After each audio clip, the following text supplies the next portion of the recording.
Hello. How are we all doing? It has been a couple of weeks since we last did one of these. This is Scene Chat Tuesdays with myself, Brad Refresh. We've got a lot to get through this week, so what we're going to do is we're just going to jump straight in. A couple of things that I want to get covered on this week is obviously the big news that dropped last week of Juno Download Store closing. I want to put my sort of 5 pence in there. I actually did a little bit of research into it as well, so there'll be hopefully some information that you guys can pick up from this.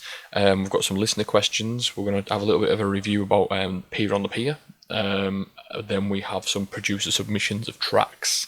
So, as usual, before we kick things off today, I'd appreciate if you could share this with your mates who you think would enjoy this.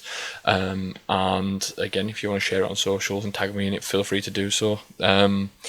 We'll get things kicked off this week then, and what that is we've got the topic of the week there. We've got some questions, so we'll get straight into it. On the producer section, we've got a couple of new producers who've not submitted before, so that'll be interesting to listen to as well. Blind listens. So we'll just get kicked off. First thing is the topic of the week, and it's the closure of Juno Download, the digital download store. I'm going to put my 2 pence in a second, but I just want to read this statement that I come across. Give me 1 second, and it's this one. It's what's actually happened. So I'm taking this for quote. Take a listen to this. After more than 20 years serving the electronic music community, Juno Download shut its doors with immediate effect, which I want to touch on in a second. The company cited the continued rise of streaming services and direct-to-fan platforms such as Bandcamp, stating that the role of traditional digital download store had become increasingly less significant in today's music industry. We will be covering that in a second. What I want to talk about is the significance this is. People say, you know what, Juno's, it's not nothing major. It is, because it's another nail in the coffin of the download store of as we know it. I remember when I first started downloading music, and Juno was the one. It was easy to navigate. It was fairly cheap. It was good.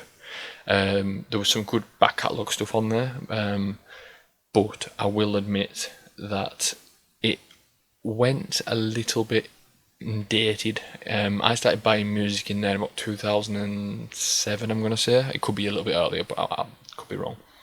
But about 2007, and I remember the navigation portal and things like that used to change around quite a lot. But then in like 2010, 2011, it stuck as it was and never updated, and it kind of looked dated by the end, because if you didn't update it from 2010 and then you go on something like a Beatport, it's night and day difference with how modern and slick it is in comparison to the basic Juno Download. Personally, I preferred Juno Download like that. So what I would like to do is how this affects the industry. So I'm going to give you some figures here. It is our second best digital download store on Manic Music. I know there is a big love for it within the bounce scene as well, because a lot of the independent bounce labels, a lot of the Spanish labels as well, they upload direct to Juno rather than go through a distributor. So a lot of their music's now gone off their digital download stores. The immediate closure thing was the thing that got me. I'm not sure why that happened, but I can only assume that it is an issue of liquidation or something like that. I'm sure it will come out in the coming weeks of what that actually is. The industry's reaction to this as well has been quite large. I still actively use Juno Download, but I know a lot of, like you say, your house and your drum and bass heads, and anyone sort of outside of the bouncing, so say, they'd really sort of migrated and left. So for the outpour of love, it was actually it was really cool, good to see, really good to see that it was such a prominent thing for DJs in the scene. Obviously they've said why they've closed, which opens up the discussion: streaming versus ownership. Streaming versus ownership, it's a bit of a bit of a painful one for me. You'll see here I've got like like just records and just piles and piles of records. I like to physically own something. One, because I love like the artwork and the credits and the actual holding the possession in your hand. I still buy computer games disc, like whilst you can. I know that's a bit old school thing now. It's usually just like sort of a download sort of approach to things. And the thing is with this, download culture is declining. Like I know my son streams games now rather than downloads them, so that even the downloads becoming sort of obsolete, which sounds a bit bizarre because I can remember when there was the vinyl and CDs and tapes, and the download was like the big thing. So I've got like a hard drive, I've got my cloud full of my own music and that I've collected over the years in physical download form. It's still somewhat of a possession, which with the streaming thing, everyone's going to have the same collections. I do hope that there's some way of having unique ownerships, because you know what I mean. I could rock up to a gig if, let's say, streaming becomes the main thing, and you rock up to a gig and you essentially stream all of your set using internet connections and things like that. There will be a moment in time where every DJ on the lineup's going to have the same availability to tunes and things like that. I just think it takes away that individuality. Everyone just becomes a walking playlist at that point, in my opinion. Obviously, I talked about how the lack of innovation and everything with the website sort of affected it, which it really did. Could it have survived with sort of a modern redesign? It cost money to obviously to have the redesign, and Track It Down went down in 2016. That was still quite sleek back then, and that went under. So I think it was a matter of time, and I do think it's a matter of time unless businesses change the business model. Like you see it more and more with Beatport. Beatport's trying to go to like more of a streaming model over the download side of things. Downloads just doesn't mean anything anymore. Even artists now at the end of the year, you see, they don't say, "Oh, we've sold 20,000 records, 30,000 records." They go, "We've had X amount of streams on our Spotify, our Apple Play, things like that." So it's becoming less and less prominent. I loved Juno. I've just made a couple of notes about this when it comes to Juno. It was never trying to keep up and be Beatport. It was just its own simplicity was its strength. Like, they didn't update it, and it's just as it was. And for people like me, it almost felt like you were going into like a second-hand record shop rather than like going to get the new fresh releases. You'd be digging through Juno looking for like little hidden bits that got released 20 years ago, and it very much stuck with me there. Do you know what I mean? That said, sorry, I've got a couple of messages coming through there on the stream, so let me know if you've got any. What was your approach? Were you a person who used Juno download? That's something I want to know. And if so, and if you don't and you did, what year did you stop using it? And that's just more of my own curiosity.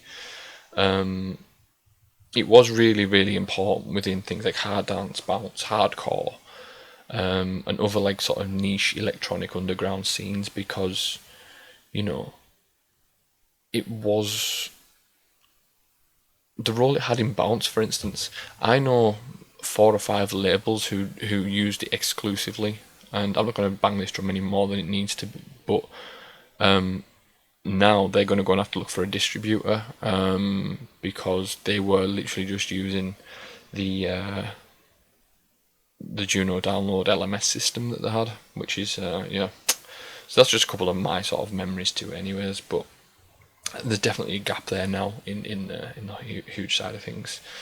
Definitely an end of an era for download culture in itself. Let me just check. I've got a couple of things here. We know it's an evolution in technology, definitely. We've got some questions from listeners, which I'm going to get straight into. we have one of my favourite DJs has actually written and on our questions section, and it is Harry from Friday Night Posse, Harry Hard. I'm going to read this. It's quite a long one, but we'll get into it. It's something we've covered in the past, but it's definitely something I would like to see his point and reflection on. So I'm just going to read this. Another AI question, haha. So during my live stream last week, I played 3 new tracks by 3 completely different bounce scene producers. Then I noticed they all had the same singer on them, the same Juno AI singer, all the same female vocals with the same vocal model. The advantage of this is the track sounded good with the production ready vocals. All the tracks were originals, not covers, but how much was written by AI? Probably another question, haha. I said on my live stream that I would keep supporting the tracks because aside the vocals being AI, they are fully produced. Everything else is fully produced. Could you see this being a problem in the near future with a lot of bounce tracks going forward, basically having the same singer on them? Could this be an issue with real human singers now not getting the work? Could bounce tracks start to be slung into the AI slot bin, or could there just be a trend that will pass? I've never used Juno, but I think they have different male-female vocals, so I don't get why everyone's using the same one, lol. Thanks. And that's from Harry Hard from Friday Night Posse. So I'll give you my perspective on AI vocals. I think they sound cool to an extent, but I'm going to be clear right now. We've knocked back a lot of good bounce tunes for the label on the basis of I'm sick of hearing AI vocals already. Like, it's very, very noticeable. It's good to use for inspiration. Like, I'm not gonna lie, we've been going over some tracks, some original stuff, and we've been using the vocals as like a top line just to sort of use as a guide, and then removing it, and then we'll get a singer in to do it. But honestly,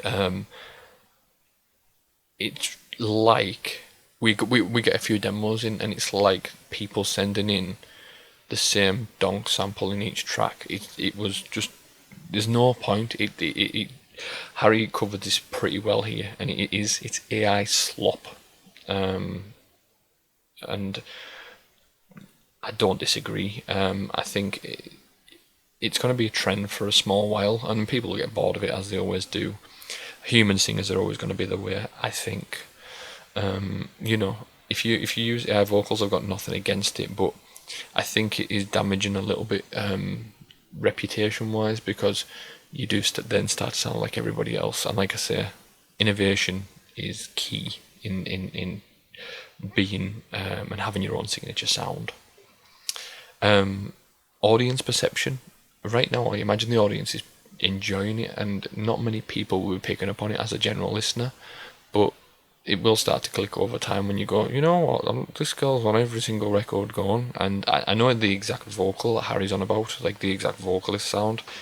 It's just sad, really, because there's not enough money in it for producers as it is, to be able to pay for human singers. So having this tool that's so handy to have, of course you're going to like lap it up and use it. There is a couple of people I've seen use AI vocals where they've created their own sort of like personal model, and what it is they've programmed in so that it's maybe a reggae singer, or and brought that, it's something different, or maybe it's a rap vocal, and they're using inspiration of sounds like somebody else, and it works. It's really, really good. I do think there's going to be a couple of issues, if I'm entirely honest with you, with regards to copyright in the coming years. I think it will come to light whenever a vocal is being created. I think there'll be a way to trace it back to, eventually, what was used in part of the algorithms to create that vocal. Are they stealing ideas from, say, Queen or ABBA or whoever it may be to get the vocal idea down? I certainly think so. I think there'll be repercussions in the long term. I think long-term risk, it'll bore people as well if you keep hearing the same AI vocals. Do you know what I mean? Because the thing is, I noticed some of the vocals are really powerful with a load of range, and in that itself, it's very noticeable in the tracks, and you're like, oh, they're a good singer, and then all of a sudden everyone's a good singer because everyone's using the same one. But yeah, thanks for Harry for sending that in as well. We've got another question from regular watcher and regular contributor to the show, Brent Flex, and he's put, has the bounce scene become too reliant on nostalgia? There's no denying the classics still hit different, but is the scene progressing enough musically, or are we all living off the same remixes and reworks of old anthems? At what point does celebrating the past holding back the future? And that is from Brent Flex. So, if you want my opinion on this, I've actually done, and this wasn't, Brent's wrote this in, and this similar wording question gets asked every other week on this show. I don't always put it forward. I think we've talked about it once in the past, but this is something I've written extensively about. So I will put a link right now into the onto the screen. I put my point forward. I do think we need more innovators in the scene. I'm hearing too much of the same stuff. Some people misunderstood what I posted online the other day about my views, and what my views are is, it's not that we need to do more original stuff. We need to be more innovative, more ideas, instead of going, what we're going to do in this next track. I know I keep banging this drum about this particular sound, but it's a go-to for everyone. What can we do to sound a little bit different to the next person, or that next person, or that other person that's on that lineup, or that other person that's on that lineup? Oh, I'll tell you what we'll do is we'll do a tribal church stab, because that hasn't been done before. And it's like, where's the innovation in that? You could write an original track. You could go, right, this is my original, all completely original, and then you could have that as the drop, and all of a sudden, it's just like every other track again. So it's not really pointless being an original. Whereas you could rework an old track from 70s, 80s, 90s, 2000s, whatever it is, and you could do something, an idea or a technique that's never been done before, and all of a sudden it's innovative. Yes, you've pulled from the well of known vocals or known melodies or whatever it is, but it's what you do with it. That's what I call innovation. It's not about go ahead and remix old tracks, but do something new with it. I'm going to challenge producers out there, and I want you to send the tunes in and we'll listen to them and review them. What I want you to do is, I want you to go away. I want you to go and find an old tune. If you haven't got a vocalist or anything like that, go and find an old tune that you're thinking about remixing. Go and remix it, and when you're in the writing session, or you're producing the track, right, I want you to, when you come to the decision of, oh, right, you know what, I want to do this, and you sort of go down your own formulaic way of doing things, take a step back and go, actually, I'm going to look for doing something else. See, what other ideas can I be inspired by? Go and listen to other genres of music. Go and listen to, and try something new, because being uncomfortable and challenged is the best way for growth. And you might accidentally stumble upon a new signature sound. This is, and I want to use this analogy, right? It's a bit daft, but fuck it, I'm going to do it, right? Look at the Beatles. I'm going to say in this case, the Beatles is Alex Kay, right? Alex Kay is doing all this stuff. It's not new.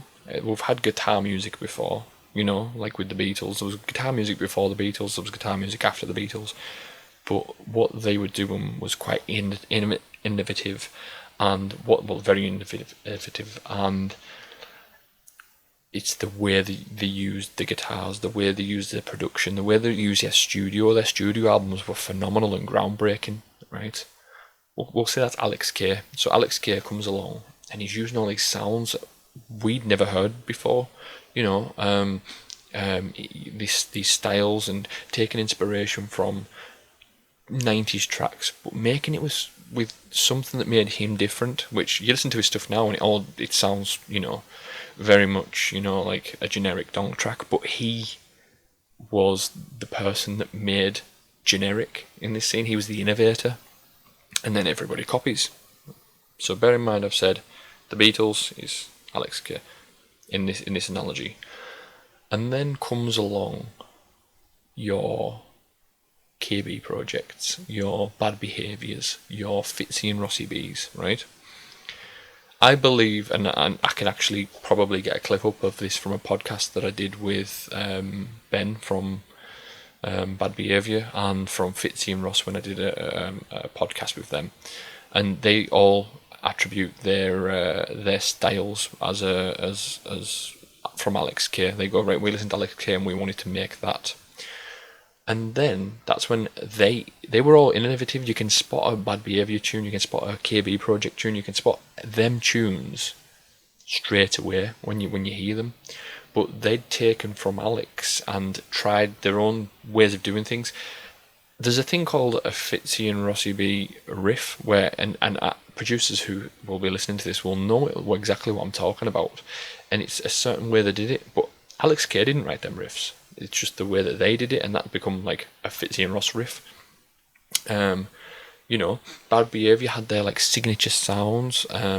Obviously, KB Project having the KB riser that was really, really distinctive. But in my opinion, they all pulled from, and a lot of them have admitted this. Have said Alex was, the person they pulled inspiration from. And in this analogy, I'm going to call the guys I've listed, we'll call Bad Behaviour and Fitzy and Ross Oasis, right? Because Oasis openly credit that they copied the Beatles, but they became a whole different animal themselves through innovation, and we'll call KB Project and, others Blur, and that created a whole new scene in Britpop. Do you know what I mean? So, but I see stages of all of this. I see stages of, you've got your earlier Alex K stuff where, yes, he was the sort of the king of the donk at that time. But you had other things like Res Q. You had, obviously, all of Res Q, well, Mike's stuff, BCD Records, Ultra B, etc., etc.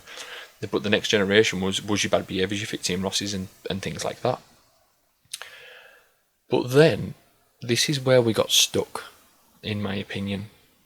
Because there was a few trends that came after that, which I'll touch on in a second. But it's like bands now. I know lads who are 18, 19-year-old who love Oasis, love Blur and the Britpop era, and they're starting their own bands up. They're writing original music, but they're just trying to sound like they're not taking inspiration from Oasis or Blur. They're trying to be Oasis and Blur. And that's where no one knows who they are, because, no one wants to hear a bad copy of Oasis. So why did they want to hear your music? Think about it like that. Why did they want to hear a bad version of Bad Behaviour or Fitzy and Ross or KB Project? They can go just listen to them. They can go and book them for gigs because they're readily available. That's why I'm saying what I'm saying. I think you need to take into consideration finding your own signature sound. Yes, you might take inspiration from, Fitzy and Ross when you write a riff. That's cool, but do something different to make it your own. Maybe work on your sound design so it sounds like you can write maybe in the same way as they do, but make your sounds to be completely different sounding, so it like pops out at you and goes, well, I've never heard this in this style before. Or if you want to use the same sounds as them, write the riffs in a different way. Do you know what I mean? There's 1,000,001 ways to be creative with this. It's just everything's been done in some incarnation. People will be in the comments saying, what about the bands that came after Oasis? I know, like, there's bands like Kasabian or the DMAs, the Cortinas, etc. They all came afterwards, yeah, and they had their own little bits of success, but when you talk about, you know, a movement, Britpop was a movement, and everything else after that is, they're all great in their own right, but they will openly admit that they all like the Arctic Monkeys and stuff like that. They say, you know, we hold a lot to the Britpop era. But like that post Fitzy and Ross era, you got a couple of movements. Like I remember when Groove Control were around at the same time as Bad and Fitzy and Ross, and they were doing their bits, and they did sound a little bit different. But when Phil went solo from Groove Control, and he came back after his breakaway, and he came back and he did that TJR bootleg of Ode to Oi, and that Melbourne sound coming, that elevated him something else, and that was because nobody prior to doing that, and that's why Groove Control got so big when he did, was because he was the first one to get on that new sound that come along that was played at 128 BPM, but now what I'm going to do is I'm going to bootleg it, right, and play it. You know, he openly admits that he did a lot of bootlegs in that time period, and a lot of them are his biggest tunes, and it becomes innovative. So it was probably a timing thing for him of why that tune was so popular, but he was the first to do it in our scene. So in our small niche, it's quite noticeable. And then obviously the whole Melbourne sound sort of, you know, took over with everybody for a short while. I've heard people use, you know, garage influence as an example. I've heard some tech house bouncy stuff at the minute. I quite like it. It's quite good. But you know, people are just, instead of going so close to home, why don't you look at other avenues? You know, what music's popular at the minute? Use something like, I don't know, what makes Billie Eilish or Sabrina Carpenter or Tate McRae? What are these artists doing that's innovative and makes them the top of their game? You know, maybe start writing music in a certain way. I know I'm certainly experimenting, and someone will steal this idea, but we've been certainly experimenting with making something a bit more shoegazy. So instead of it being banging and anthemic, right, do something like we've been like writing something with big reverbs and whatnot that's a bit psychedelic, where you like Stone Roses almost. Do you know what I mean? Where it's Stone Roses-esque, where you've got them simple melodies, but it's the progression and the build towards it that makes it different. If I heard a bounce tune that sounded like psychedelic, it would blow my socks off. I've never heard anyone do it. It's maybe an idea if someone wants to steal that idea. But, you know, there's a million and one things. I just go into my Spotify and just go, right, what tune's digging it for me at the minute? Well, what do I like about this tune? What does it do emotionally? Does it get me? Does it invoke some certain emotion? Well, how can I translate that into a tune? You know what I mean? Same with again, another big element of all of this is there was a 2018, and I mean I did the same as well. 2018, 2019, when the UK hardstyle scene really started to kick off again. Everyone's riffs were sounding like the Tweakers and Stonebank and people like that. You have these like times and eras of certain. You can tell when a tune was made. Like I know I don't want to go into the hardcore side of things too much, but dubcore, when dubcore came along, where it was dubstep at, you know, hardcore speed, I quite liked it. It got boring real quickly, but that was, you know, people are aligned with being the creators of the dubcore, and it's innovative, it's new, and it's different. Yes, some things will fall flat on their face. I know they will, and I know they have for me in the past. But unless you do it and it's something you enjoy, you know, it's no lie that I like a lot of trance elements in my tracks, but I am actively trying to think of ways to make them sound new and different, and in a way that is not been what's the word? Not been done before. You know what I mean? And it's really hard to do so. I'm not gonna lie to you. That's why you won't see much from us out online at the minute. Is we're trying to find something that's not being done. There's no point in putting out another track that just sounds the same. And that's my view on that. That was a good one. That actually, a good question there from Brent Flex. I hope it answers your question in what I said. I give a 20-minute answer on that one. So, you know, I hope that helps.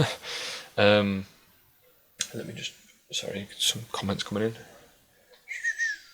Okay. So with this then, we have a couple of things. We covered the nostalgic culture, the remixes versus originals, the innovation of bounce music, and the future of the genre. Next up, I want to talk about Pier on the Pier. So, if you're listening and you went to Pier on the Pier, let me know, how was it? What did you enjoy the most? What did you enjoy the least? How did you find the music? What was the music policy like? How did and what did you? Which day did you enjoy the most? I really am interested. There was a general consensus there that everyone was buzzing off the classics on the Sunday, and saying it was the best day. I think that feeds back into my previous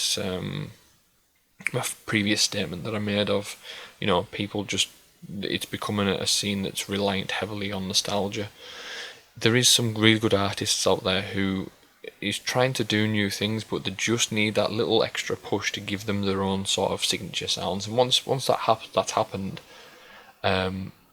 hopefully the scene will thrive on that. It's heading, and I don't want to sound negative and the glass half empty type person, but we're in a situation right now which I've seen twice before. And when I say it's happened twice before, the biggest one was when there was a big decline in bounce music being popular in like 2010, and it was just because it was all pop remixes, and that's what it was. Oh wow. So that said, it seems like it's sort of trending in that direction, and unless the kings of the underground start to do things a little bit differently to innovate the rest of the sheep, but we're going to end up in the same place again where no one wants to hear bounce anymore. We're already an underground scene as it is. Take inspiration, right? And I'm going to give him a shout out because I think he deserves it. What Rob Kane's doing at the minute. I think Rob Kane and Ian Redmond's stuff that they're putting out, you hear it, right? And it's bounce music and all the bounce heads buzz off it, but it's not your stereotypical sort of like Alex K. Donk or whatever. It's pumping. It's a bit slower in some occasions. Some of the stuff that Rob's released on Manic has been a bit slower, a bit groovier. He's the I'd argue that the best DJ in the scene, and he's putting music out like this, and he'll openly tell you that the slower stuff, like, it doesn't get the reaction, but he still tries to push this music forward. And people like him, if you have your own way of doing things, I've seen a couple of people speed up to like 160 BPM. If there's something innovative in that, I'm all ears. It's not really the speed I'd like to play my bounce music at, but if you're going to make a difference and make this scene and stand out in the scene by doing like 160, then go for it, but make sure you're not doing you're not just following old tropes and just playing pokey at 160. That doesn't work. There's a classic story of Tony DeVee. If you listen to his records, you'll know yourself that it's quite stompy and quite energetic, high energy music. And there was for me, these two definitive tracks aren't necessarily his style, which is a bit counterproductive, but here we are. And the first one is obviously The Dawn. The Dawn is self-explanatory. It was the dawn of a new era for him when he did that. There's so much information on the internet. You can go and check this out. I'm not going to sit here and give you that spiel, but go and check it out. It's basically, that didn't sound anything like Tony's other records, and it was very, very trancey. It was heavily inspired by Signum. And now I've said that, and you go and listen to the track, you'll realise that that's the case. And then you've got the one I wanted to touch on, and it's Are You All Ready? That created a subgenre in itself. Tony wanted a novelty track that he finished his sets on, so he'd play his high energy stuff, and then you'd have You're Ready. And those who don't know it, go and check it out. Tony DeVee, You're Ready. It's nuts. It's a crazy hard record, but it was something to finish his sets off with, a novelty record. And off the back of You're Ready, created a subgenre within hard house that was basically, I used to rock up to hard house nights, and it'd be nights full of this style, and it was through innovation. Yes, he done it as a bit of a novelty thing, but it was innovative in itself, and it created a whole new genre. So who's to say that I'm not going to give it a certain name, but let's say fucking, I don't know, DJ Dave decides to produce a track at 135 and it's a bounce tune and it blows up, and all of a sudden everyone's trying to make music like DJ Dave. You know, you have to do things to be different and try new things. That's all I'm saying is push it, push it, push it. Or you might go in the other direction and you might be like, I don't know, DJ Paul. And DJ Paul might go, you know what, I'm going to try this new style that's power stompy at 160, but it's still bounce music, it's still got a big donk in it, and it's something that's not been done before. And then all of a sudden you've got this new subgenre of music, and if it blows up and it go and people see it's successful and they dig it, all of a sudden people's, you know, oh, look at that, have you heard that new tune that's come out? It sounds like that DJ Paul style. Like, you know, you try new things, don't just mimic what you do, or don't stick to the formula. I've sort of talked about Pier on Pier, but went off on one. So a couple of questions about Pier on the Pier. What went well, what could improve, and would you attend again? This is an open audience discussion, so I want to know from you, what do you think, how and how it went, in your opinions. So we're not going to be doing any events this week, any event sort of what's coming up and things like that. A couple of reasons why. I'm not sure about moving forward, doing them with the show and the structure, because I've got so much I want to put into this. We're going to have a couple of guests on. We had DVB on a couple of weeks ago. We've got, you know, the producers section. We've got the question section, topic of the week. I don't think people were saying, you know, it's cool to know what's on, but like, there's no entertainment in that value. And if you've got an event, if a promoter comes to me and goes, I've got this event on, it's on Saturday, I'll plug it for you, we'll talk about it. But I found myself doing research and looking for events and things, and people weren't, you know, people are not interested in it, and that's cool, and that's what we're going to do going forward. So we're going to finish things off today with producer track submissions, and that is we're going to obviously listen, give feedback, and then obviously audience, let me know what you think of these tracks. We've got 3 tracks. We've got one from Drake Liddell, we've got one from a guy called Stranger, and we've got one from regular contributor Juno. So we're going to kick things off with Drake Liddell's, and this is called Inspiration, I believe. Dean sent over some bits, but I went to download them, and the URL was had failed. So I've just got this latest one from him, and it's Innovation. Let me know what you think of this.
Drake Liddell with Inspiration.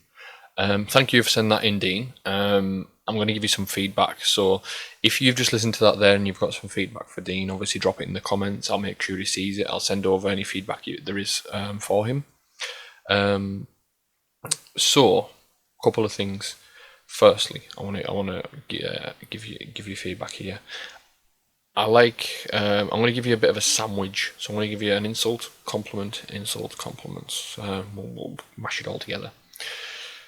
When I said about people being innovative and doing their own thing and whatnot, and having that individual sound, Dean's actually done this. I think the first one he did was Shamed of this in this style, and he merged the euphoric arpeggio melodies that you would hear in trance with hard bass sort of drops and bumping drops.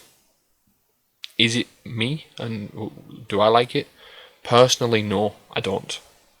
But I respect it because no one was doing that.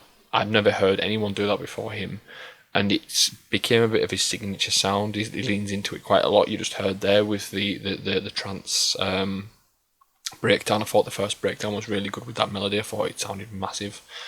The drop, not really for me. That's just me being transparent. His tunes are very noticeable when you hear them. He's got that like punchy subby kick that he uses, or a variation of it at least, but it's always the same style kick that he uses. Very bounce meets hard house esque. He's got like a few different donks he uses as well, so it's easy to identify one of his tunes. Like that, there's a riff in the midsection there that's a bit rushy, and it sounds very Fitzy and Rossi B. And he's clearly took inspiration from their music, but it sounds good and it fits in his style. I wouldn't go, oh my god, that's a Fitzy and Rossi B ripoff, because it's absolutely not. He's made the music in his style. Personally, I like the vocal, obviously recognizable vocal from, I'm going to say, early 2000s. And with this, I don't think it fits the track personally. There's so much energy in the riffs. There's so much energy in the in the drops and things like that. The vocal doesn't have the high energy to match it. It seems like it's pulling it back a little bit, like it's almost a bit slow. Nothing on the production, but more upon the choice of track. That's just my personal take on it. And again, thanks for sending that in, Dean. Good track nonetheless. You know what I mean? It's not. It's still, a lot of people will dig that track and will like that track. Second track is from Stranger. Let me just load it up. This is an artist I've never heard of. He just sent me some stuff. 2 tracks, and the track's entitled Dial Tone Donk. So I'm assuming it's a donk track. Let's all listen.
So that was a dial tone donk by Stranger.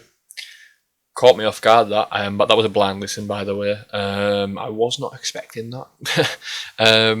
So a couple of things. It does sound really original.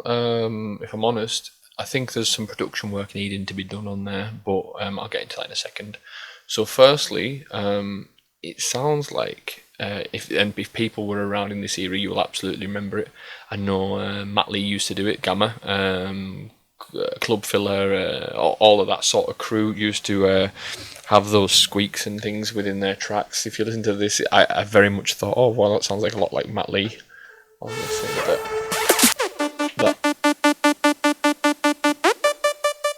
This was really, really popular in the sort of late noughties, early 2010s.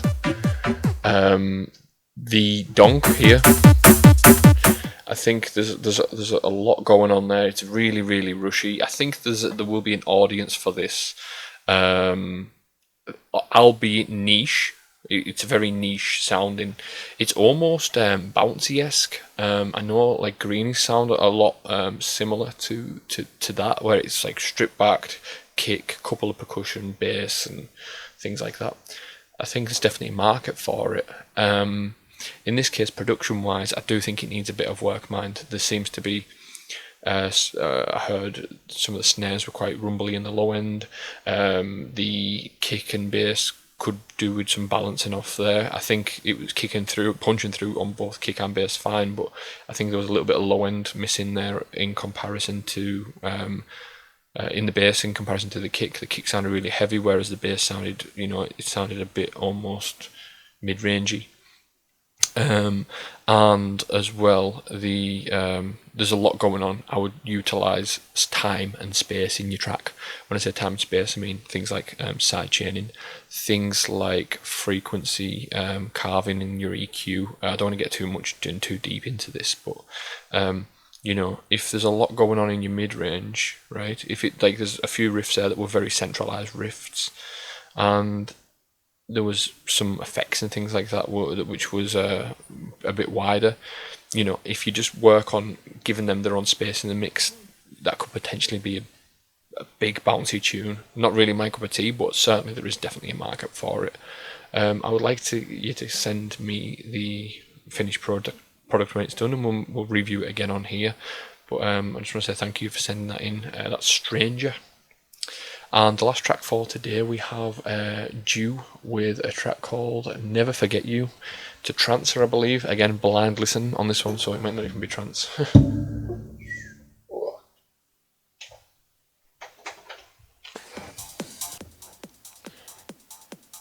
I apologise, Juno, by the way. This sounds much slower in comparison to that tune we just had on.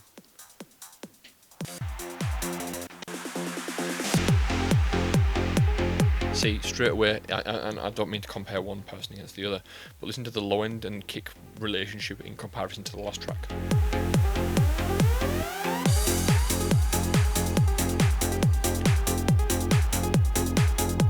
It does feel a lot slower. Listen to this now in comparison to the last track, but you can hear straight away the production quality difference.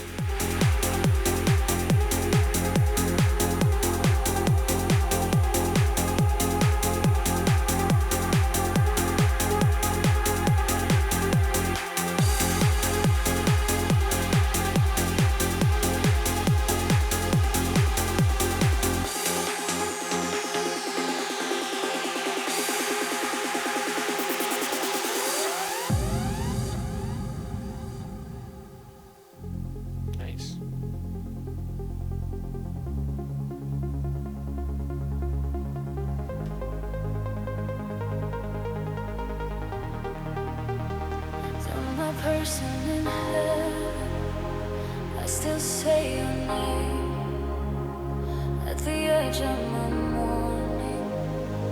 It hits me the same.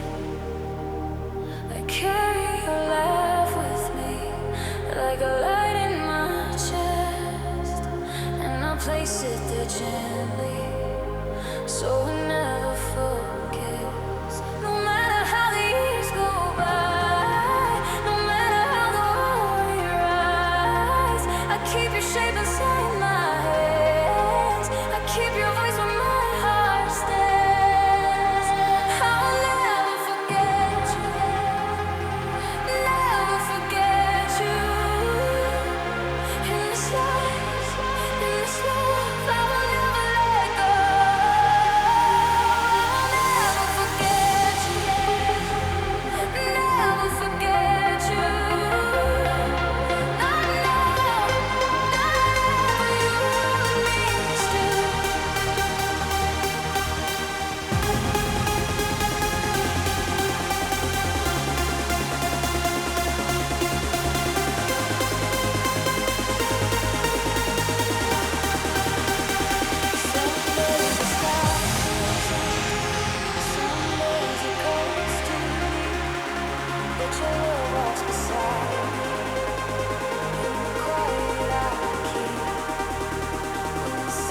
So that was Due, We'd Never Forget You.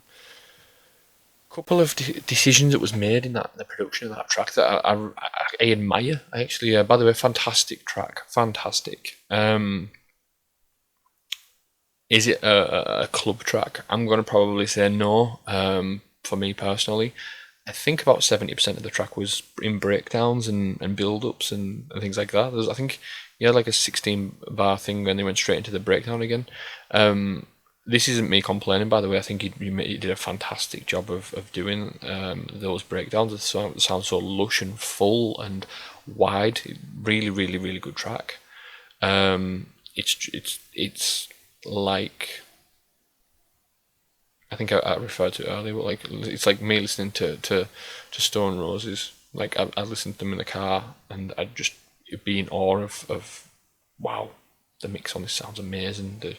The music and the melodies and everything's fantastic, but it's not the club track where you're bashing its head into it. Do you know what I mean? But production wise, really really good. Ideas wise, really really good. I love the fact, the confident decision to make the breakdowns as long as they were. I think that was really really good as well. So yeah, that was Due, and that was Never Forget You. And that is bringing us to a close right now for the show. We will have a guest on next week, so that'll be interesting, and we'll have that. Keep your eye out for that one as well. I'm just going to close up by saying, if you've got any music, if you've got any questions, anything like that, feel free to write into the show.